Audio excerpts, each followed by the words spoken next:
Okay, so si Senator Loren at si Senator Pia finally got in touch with the NBI director.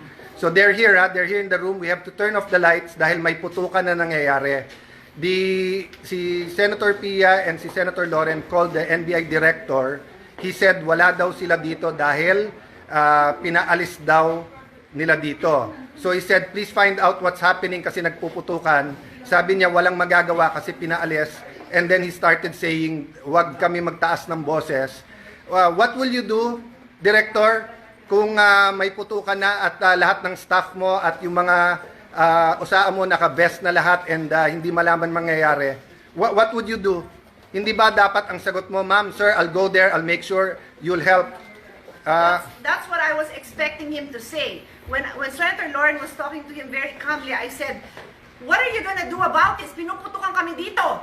So sabi niya, hindi kami makalapit, pinalis nyo kami dyan. Sabi ko, well then do your job, make us safe, this is not good. Ma'am, wag mo ako sigawan. Yun lang ang masasabi mo sa akin. Pinuputukan kami, sasabihin mo sa akin, wag kitang sigawan.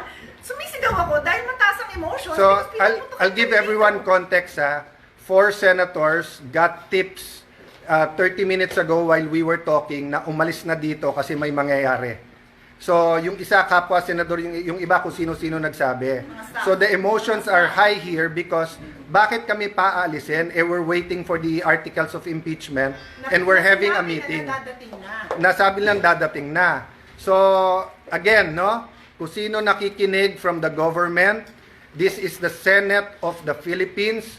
We are allegedly under attack. The Sergeant of Arms has confirmed na may putukan na dito. So please, kung sinong nanonood, sinong nakikinig, we expect yung tawagan namin would understand the emotions here and will say we'll do something about it. No?